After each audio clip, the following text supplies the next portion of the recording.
조선야화를 찾아주셔서 감사합니다. 구독과 좋아요, 알림 설정 부탁드립니다. 창덕궁 인정전에는 서인과 남인 대신들이 줄지어 서 있었습니다.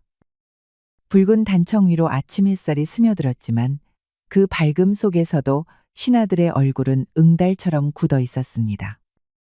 서인 예조판서 윤대수가 한 걸음 앞으로 나섰습니다. 숙종을 향해 곡배한 뒤 또렷한 목소리로 말하였습니다. 전하, 이번 인사에는 마땅히 서인의 임무를 써야 하옵니다. 지난 황국 이후로 남인의 권세가 조정의 균형을 어지럽히고 있사옵니다. 그 눈빛엔 흔들림이 없었습니다. 가슴 속에 쌓인 결기가 햇살 아래 날카롭게 번졌습니다. 이에 남인 이조판서 백유겸이 조용히 앞으로 나섰습니다. 윤판서를 정면으로 바라보며 입을 열었습니다. 윤판서의 말씀은 지나치옵니다. 정파가 다르다 하여 충심까지 거두려 드는 것은 옳지 않사옵니다. 인사는 조화로워야 국정이 곱고 맑아지는 법이옵니다. 두 사람의 시선이 허공을 가르며 마주쳤습니다. 그 순간 전각 안의 공기가 뚝 끊긴 듯 정적이 감돌았습니다. 신하들은 숨소리마저 죽인 채 두 판서의 말을 지켜보고 있었습니다. 백판서께선 늘 말이 유려하시오. 허나 백성들이 바라는 것은 말솜씨보다 실효 있는 정사일 것이외다. 그의 음성엔 눌러 담은 감정이 실려 있었습니다. 그 속엔 옛 벗에 대한 아슬한 회한이 담겨 있었지요. 젊은 시절 나란히 과거를 오르던 그때가 아득하였습니다. 윤판서께서 말씀하시는 시료란 혹 서인만의 실리를 뜻하는 것이 아니겠죠? 백판서의 입가에 엷은 냉소가 스쳤습니다.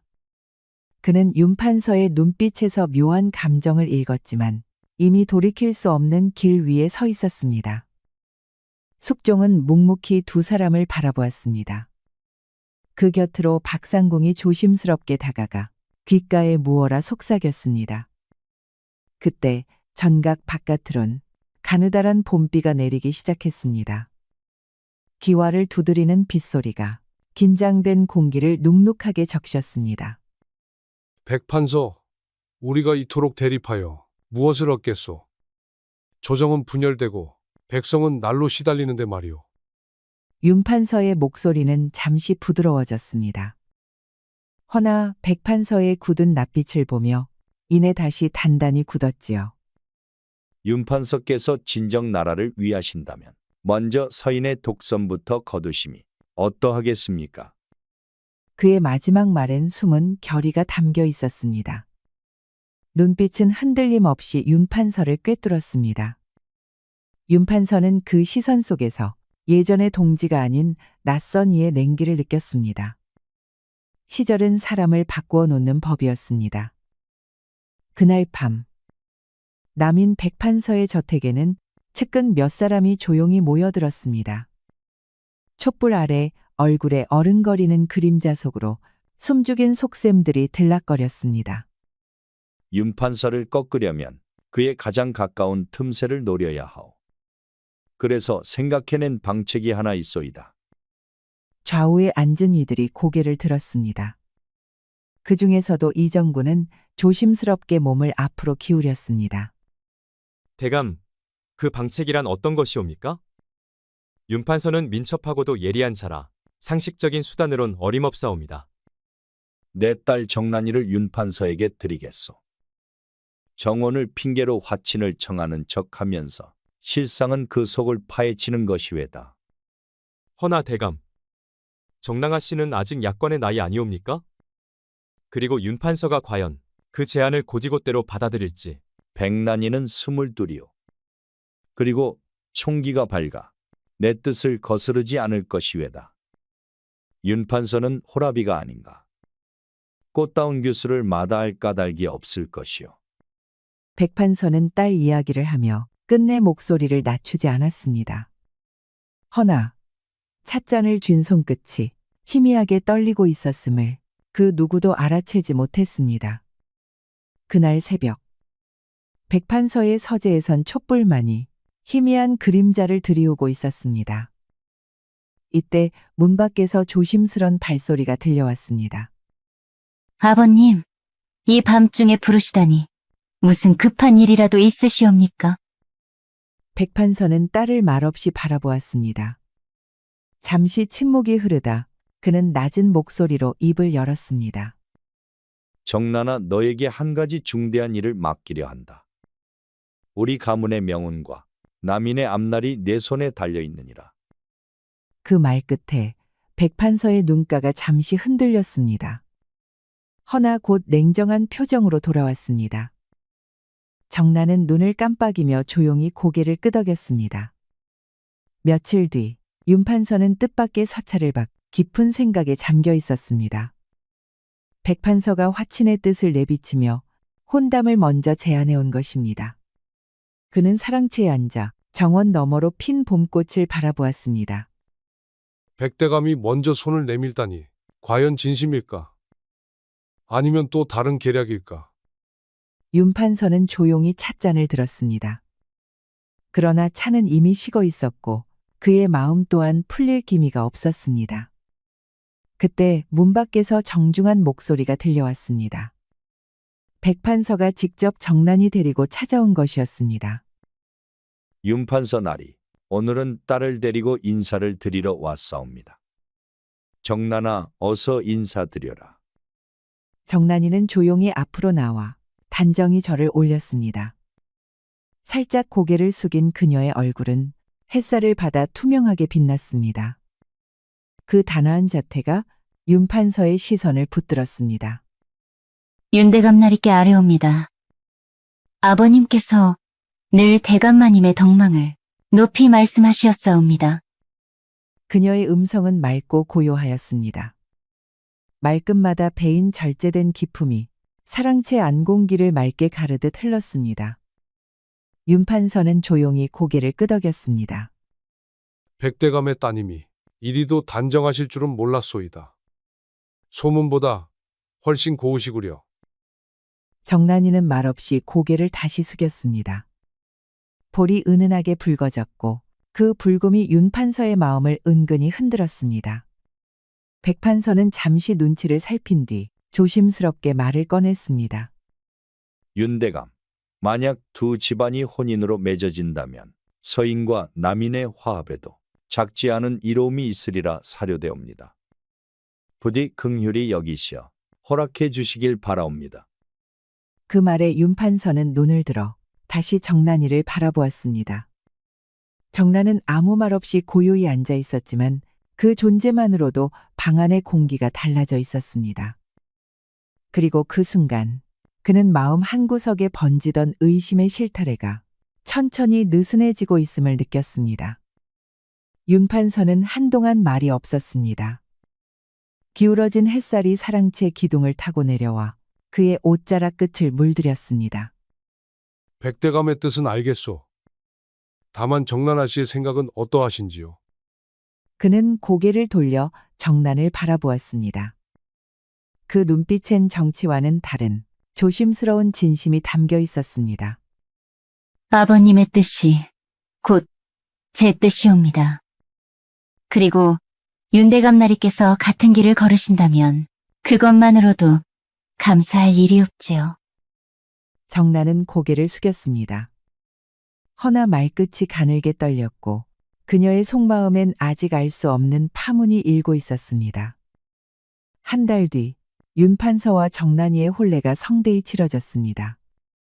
한양 온 거리에 북과 피리 소리가 울려 퍼졌고 사람들은 서인과 남인의 화해를 진심으로 축하하는 듯하였습니다. 윤판서는 정난이를 진심으로 아꼈습니다. 함께 나눈 말, 나눈 웃음, 그 모든 순간에 진심이 깃들어 있었지요. 그러나 그는 알지 못했습니다. 그 모든 것이 정교하게 짜인 하나의 계책이었음을. 혼례가 지난 지 한 달쯤 되었을 무렵. 그날 밤 정난이는 조용히 몸을 일으켰습니다. 윤판서가 깊이 잠든 틈을 타 고요한 발걸음으로 서재로 향했습니다. 문을 열자 서안 위로 달빛이 번졌고 그 위엔 수많은 문서들이 쌓여 있었습니다. 정난의 손끝이 살며시 떨렸습니다. 그녀는 한참을 망설이다 이윽고 조용히 붓을 들었습니다. 그녀는 낮은 숨을 내쉬며 서인 진영의 인사 계획이 담긴 문서를 조심스레 옮겨 적기 시작했습니다. 그것은 남편이 신뢰로써 건넸던 기밀 중의 기밀이었지요. 다음 날 새벽, 정란이는 정해진 시각에 맞추어 한강 너머 외진 정자로 나섰습니다. 그곳에는 백판서가 기다리고 있었습니다. 이른 아침 안개 사이로 버들가지가 낮게 늘어져 있었습니다. 수고 많았다, 정란아. 윤판서의 기색은 어떠하더냐? 혹 의심의 기미는 없었느냐? 남편은 저를 전적으로 믿고 계시옵니다. 그러나 아버님, 이런 일을 앞으로도 계속해야 하옵니까? 정란이의 음성은 낮았고 그 속엔 억누른 갈등이 담겨 있었습니다. 그녀는 윤판서의 진심 어린 마음에 갈등을 겪고 있었습니다. 그 신뢰를 배신하는 것은 사람된 도리에서 어긋나는 것 같았지요. 이는 가문과 남인의 앞날을 위한 일이니라. 감정에 휘둘려선 안 되느니라. 그는 눈빛을 가라앉혀 말했지만 그 깊은 눈동자 어딘가엔 말 못할 미안함이 살짝 번져 있었습니다. 허나 그 또한 이미 돌아설 수 없는 길 위에 있었던 것이지요. 그날 오후, 햇살은 뜰마루를 넘어 안 채 깊숙이 스며들었고 그 아래 윤판서와 정란이는 마주 앉아 있었습니다. 찻잔 위로 피어오른 김이 느릿하게 퍼지며 두 사람 사이를 메웠습니다. 요즘 조정일이 심히 어지럽구나. 남인들이 또 무슨 술수를 꾸미는지 도통감이 잡히질 않네. 혹 서인 진영에서는 어떤 대책을 마련하고 계시옵니까? 제가 도울 수 있는 일이 있다면 기꺼이 돕고 싶사옵니다. 정란이의 말투는 조용했고 손끝엔 떨림이 실려 있었습니다. 자신의 입에서 나오는 그 말들이 스스로에게도 낯설게 느껴졌지요. 고마운 말이다. 허나 정치는 사내들이 짊어질 일이니라. 네가 곁에 있어주는 것만으로도 나는 충분히 든든하구나. 그는 조용히 정란이의 손을 덮었습니다. 그리고는 남인의 동향과 서인의 전략을 조심스레 풀어내기 시작했지요. 정란이는 그 모든 말을 가만히 새겼습니다. 차양 속에 섞인 윤판서의 진심이 오히려 그녀의 가슴을 무겁게 짓눌렀습니다. 며칠 후 이른 아침 서재문이 급하게 열렸습니다. 서인 대신이 땀에 젖은 얼굴로 서둘러 안으로 들어왔습니다. 대감 큰일이옵니다. 우리 진영의 기밀이 남인 측에 새어나가고 있사옵니다. 무슨 말이냐? 진영 안에 배신자가 있다는 것이냐? 그는 자리에서 벌떡 일어났습니다. 차마 믿기지 않는 표정으로 손에 쥔 문서를 내려다보았습니다.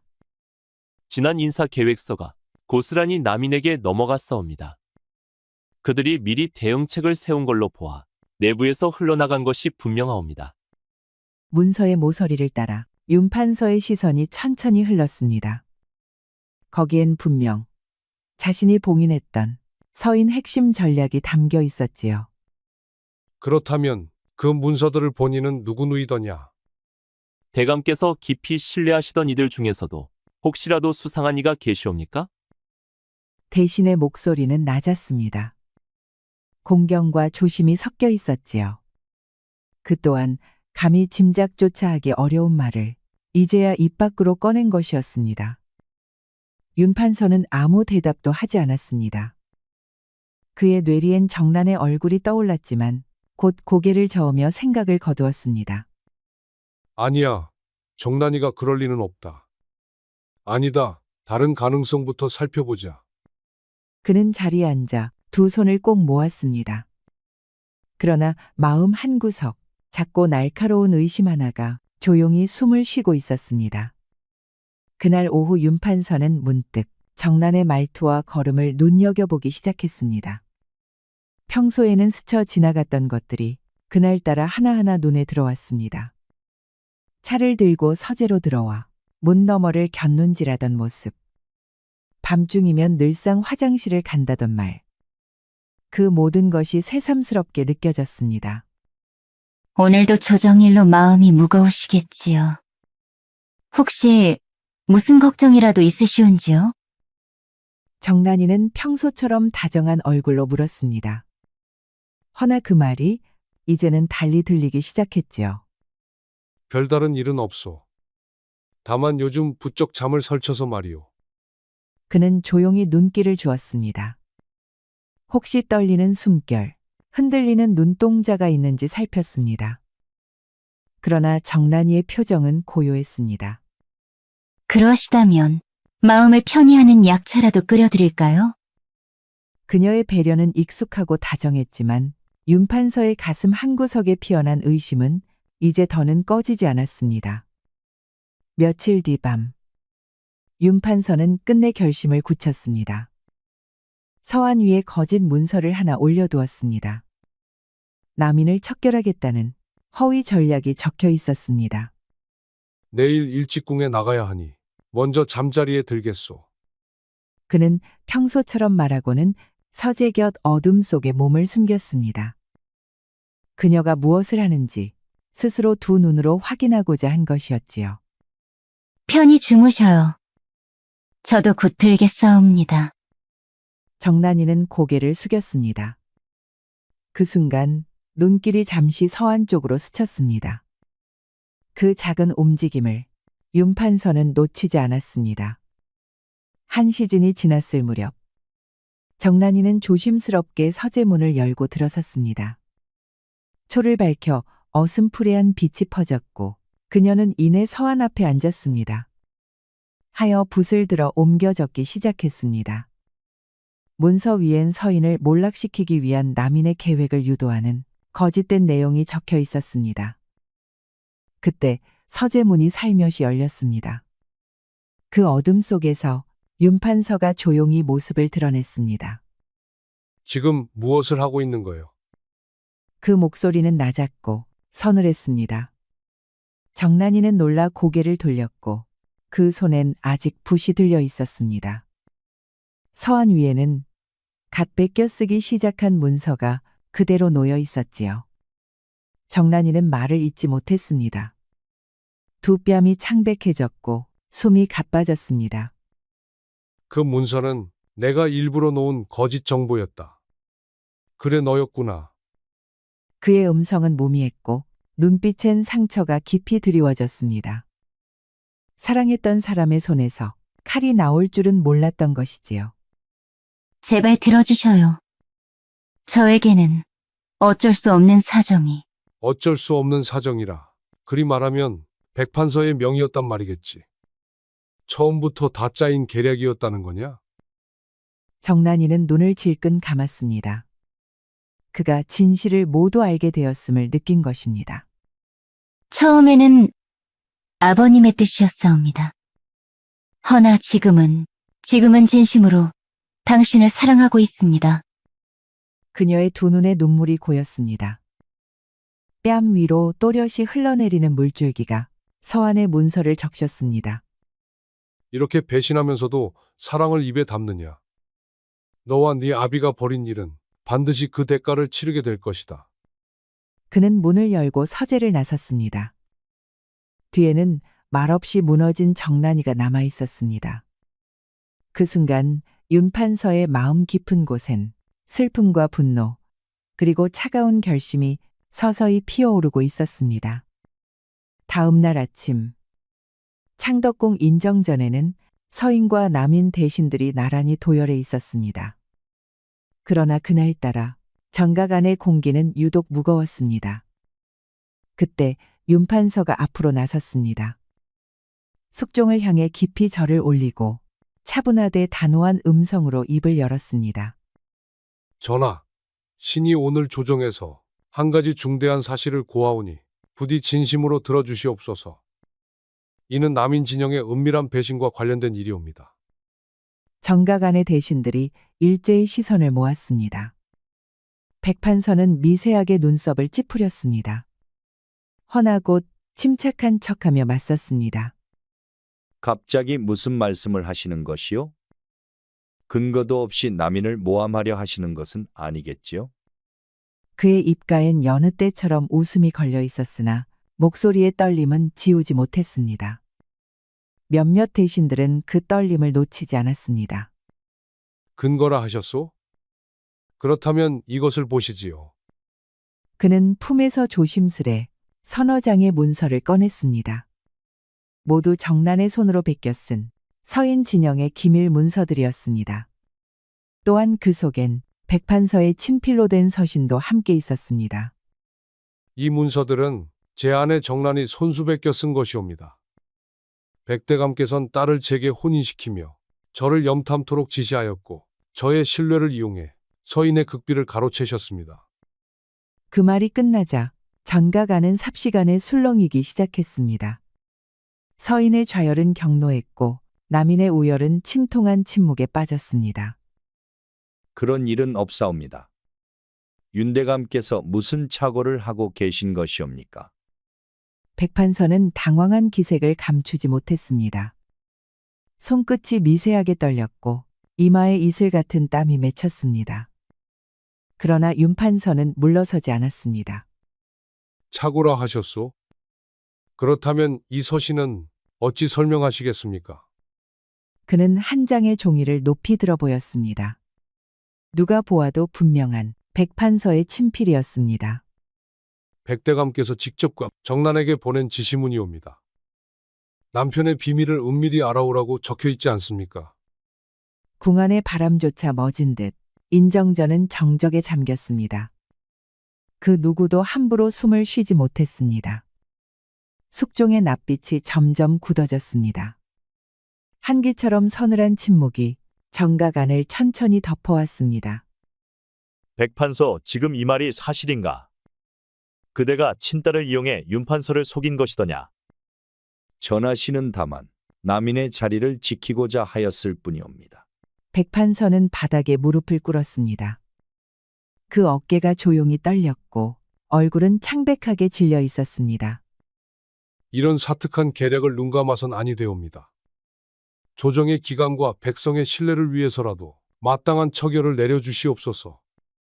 윤판서의 목소리는 또렷했고 그 눈빛은 백판서를 꿰뚫고 있었습니다. 허나 복수의 쾌감보다는 허무한 승리감이 더 짙게 깃들어 있었습니다. 그날 저녁 윤판서 저택의 안채 마당에는 바람결에 흩날린 낙엽이 고요히 쌓이고 있었습니다. 정난이는 조정에서 벌어진 일들을 모두 전해 들었습니다. 그녀는 마당에 홀로 앉아 아주 긴 한참을 말없이 앉아 있었습니다. 붉게 물든 잎 하나가 하늘에서 뚝 떨어져 그녀의 무릎 위에 내려앉았습니다. 그 순간에도 정난은 눈길 한번 돌리지 않았지요. 잠시 후 윤판서가 저택으로 돌아왔을 때 정난이는 대문 앞에 무릎을 꿇고 있었습니다. 그녀의 눈두덩은 푸르게 부어 있었고 한때의 단아함은 바람에 실려 멀리 떠난 듯했습니다. 제 잘못이옵니다. 아버님이 아닌 제가 죄인이옵니다. 이렇게 당신에게 용서를 구하옵니다. 그녀는 땅에 이마를 대고 마루 끝까지 몸을 낮추었습니다. 그 절은 아버지를 위한 절이자 마지막으로 남편을 향한 기도와도 같았지요. 용서라니, 감히 그 말을 입에 올릴 수 있단 말이냐? 그대 아비가 꾀한 음모는 나라를 팔아넘길 배신이었다. 어찌 내가 그 죄를 덮을 수 있겠나? 어찌 이 나라가 그 죄를 외면할 수 있겠어? 그리고 너도 그 죄의 한가운데에서 움직인 자가 아니더냐? 그는 차마 더 말하지 못하고 등을 돌렸습니다. 그의 옷깃 사이로 긴 숨이 낙엽처럼 쓸려 나왔습니다. 그때 김상원이 조용히 다가섰습니다. 나으리, 정난 마님의 처분은 어찌하시렵니까?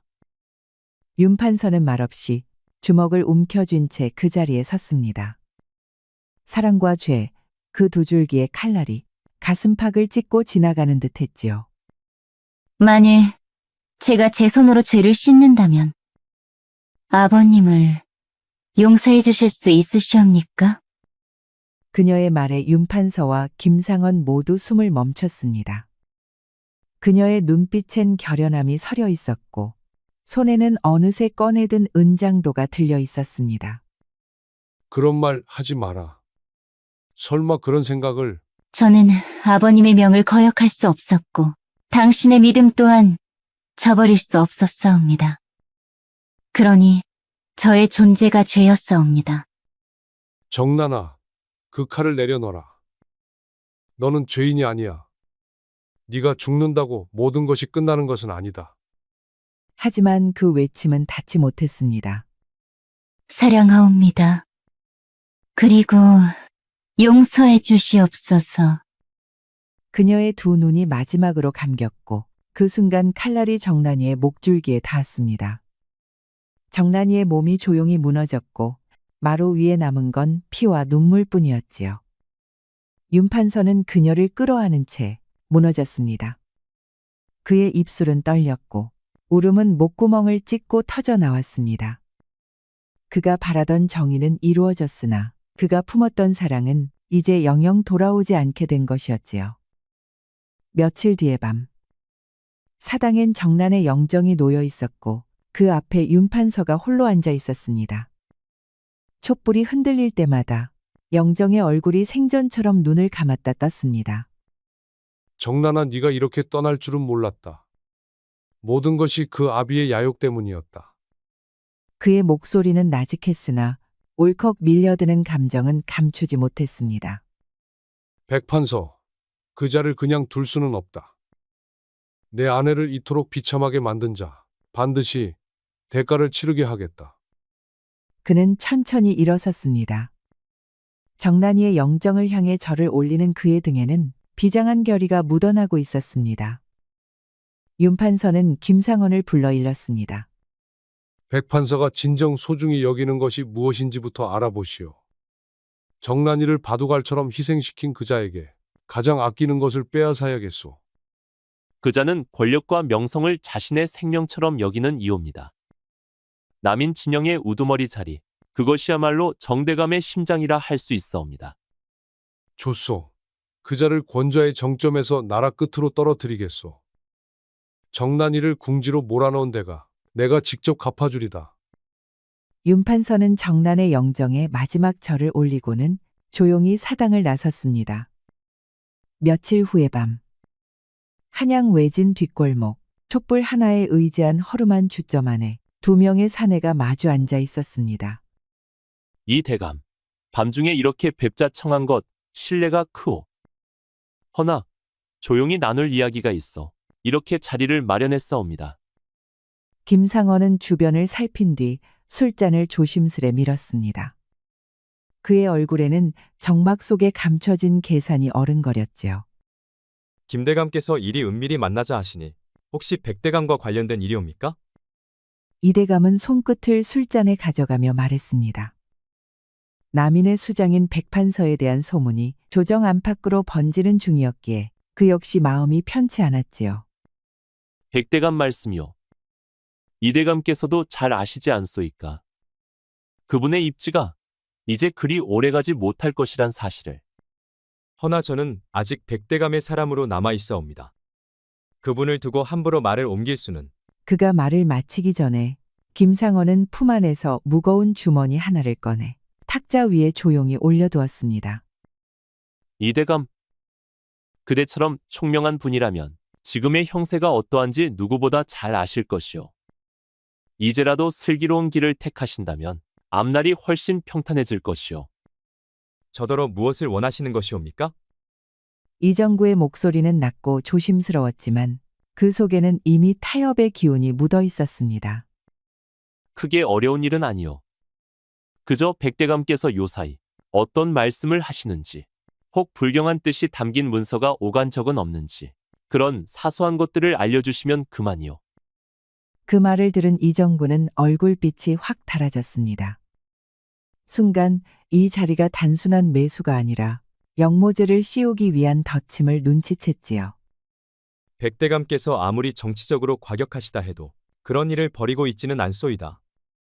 이대감은 손을 내저으며 부정했지만 김상원은 오히려 침착한 태도로 술잔을 비우고 말았지요. 허나 사람의 뜻은 때로 드러내지 않아도 글로는 남는 법이지요. 혹시 백대감께서 이런 문서를 받아보신 적은 없으신지요? 그는 조심스럽게 품을 열어 한 장의 문서를 꺼내어 내밀었습니다. 백판서의 필체를 정교하게 모사한 영모를 암시하는 가짜 서찰이었지요. 이건 백대감의 필치와 너무도 흡사하옵니다. 허나 진짜인지 아닌지 제가 어찌.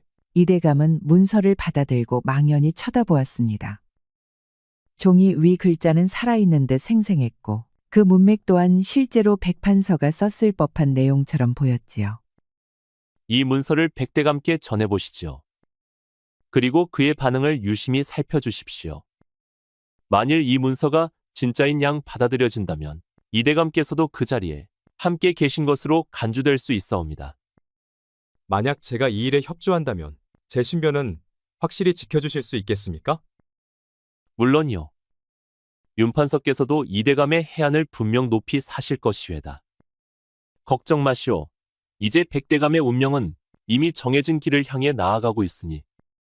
김상원은 무겁게 가득 찬 주머니를 이정구 앞으로 밀었습니다. 동전이 찰그랑 울릴 때 그 소리는 조용한 주점 안을 긴장으로 물들였지요. 그리고 그 순간 윤판서의 복수는 비로소 현실로 움직이기 시작했습니다. 며칠 뒤 한양 형장. 짙은 먹구름 아래 겨울바람이 뼛속까지 파고들었습니다. 그날은 백판서의 처형일. 아침 일찍부터 인파가 몰려들었고 모두가 침묵 속에 무언가를 기다리고 있었지요. 윤판서는 형장 한편에 서서 매서운 눈빛으로 이 모든 광경을 지켜보고 있었습니다. 한때 정란의 아버지였던 남인의 거두 백판서. 이제는 영모의 죄인으로 결박당한 채 끌려 나오고 있었지요. 그의 관복은 찢기고 수염은 흐트러졌으며 그 오만하던 눈빛에도 절망만이 남아 있었습니다. 억울하다. 나는 결코 영모를 꾀한 적이 없노라. 이 모든 건 조작이고 날조다.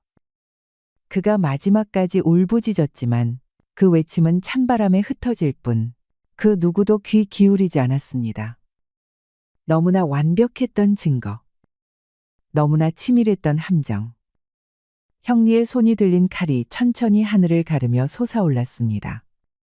사람들의 숨소리마저 얼어붙은 그 순간 백판서가 마지막으로 입을 열었습니다. 이놈, 기어코 나를. 딸아이도 죽게 만들고 나 또한. 말은 끝내 채 이어지지 못했습니다. 형리의 칼이 내려오는 순간 백판서는 숨을 거두었지요. 순간 형장은 무거운 침묵에 잠겼습니다. 그 누구도 쉽게 입을 열 수 없었지요. 윤판서는 묵묵히 그 자리에 섰습니다.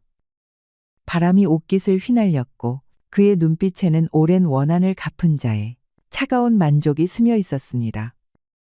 형장의 소라는 점차 가라앉고 사람들도 하나둘 흩어졌습니다. 백판서의 시신은 차가운 거적에 씌워져 무덤도 없이 끌려갔고 그 자리는 다시 정막만이 남았지요. 하지만 윤판서는 떠나지 않았습니다. 그는 여전히 그 자리에 서서 바닥에 얼룩진 핏자국을 말없이 내려다보았습니다. 복수는 이루어졌건만 가슴 한편엔 알 수 없는 무거움이 내려앉고 있었습니다. 그날 저녁 윤판서는 사랑채에 홀로 앉아 있었습니다.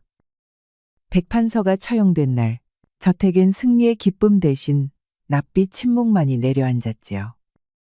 잠시 후 김상원이 모습을 드러냈습니다. 그의 얼굴엔 여전히 충직한 미소가 걸려 있었지요. 온갖 폐악질을 부리던 백판서도 마침내 저승기를 갔군요.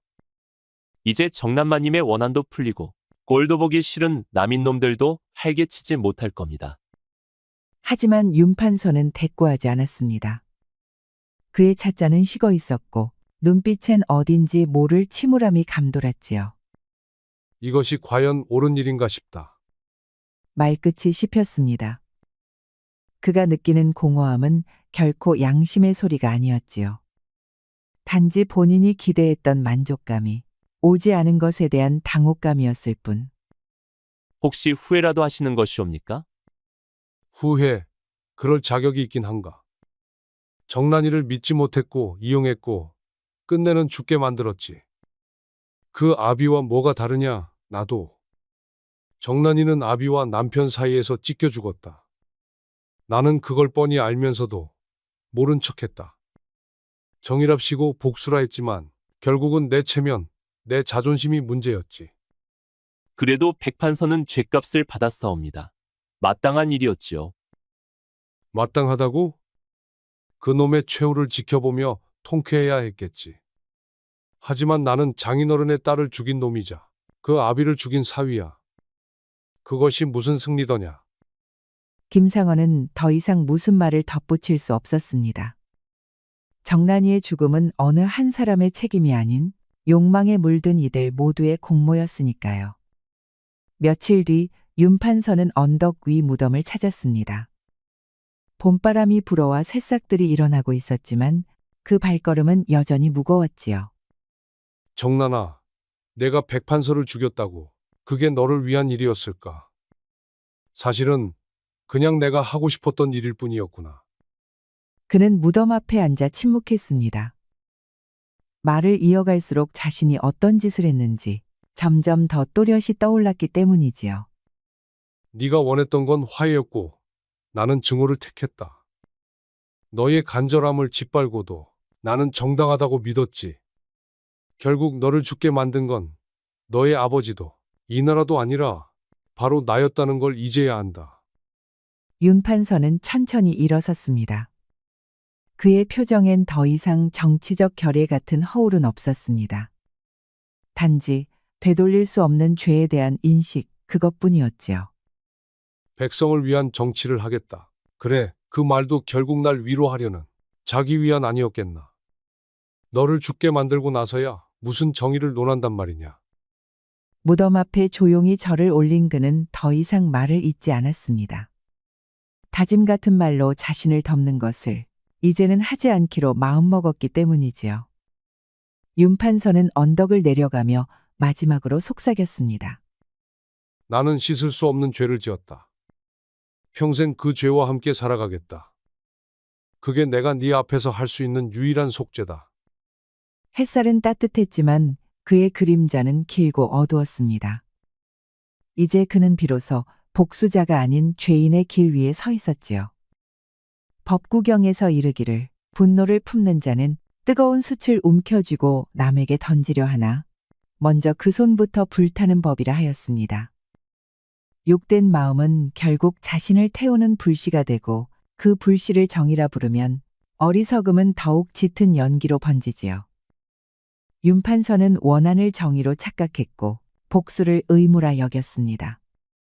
그러나 그 손에 쥔 것은 칼이 아니라 자신을 태우는 숯이었지요.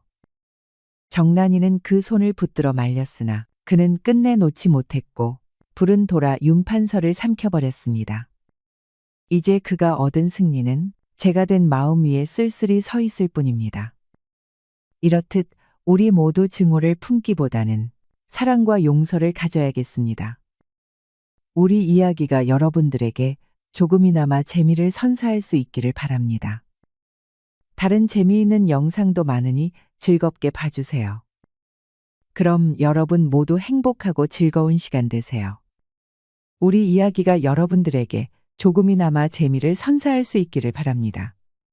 다른 재미있는 영상도 많으니 즐겁게 봐주세요. 그럼 여러분 모두 행복하고 즐거운 시간 되세요.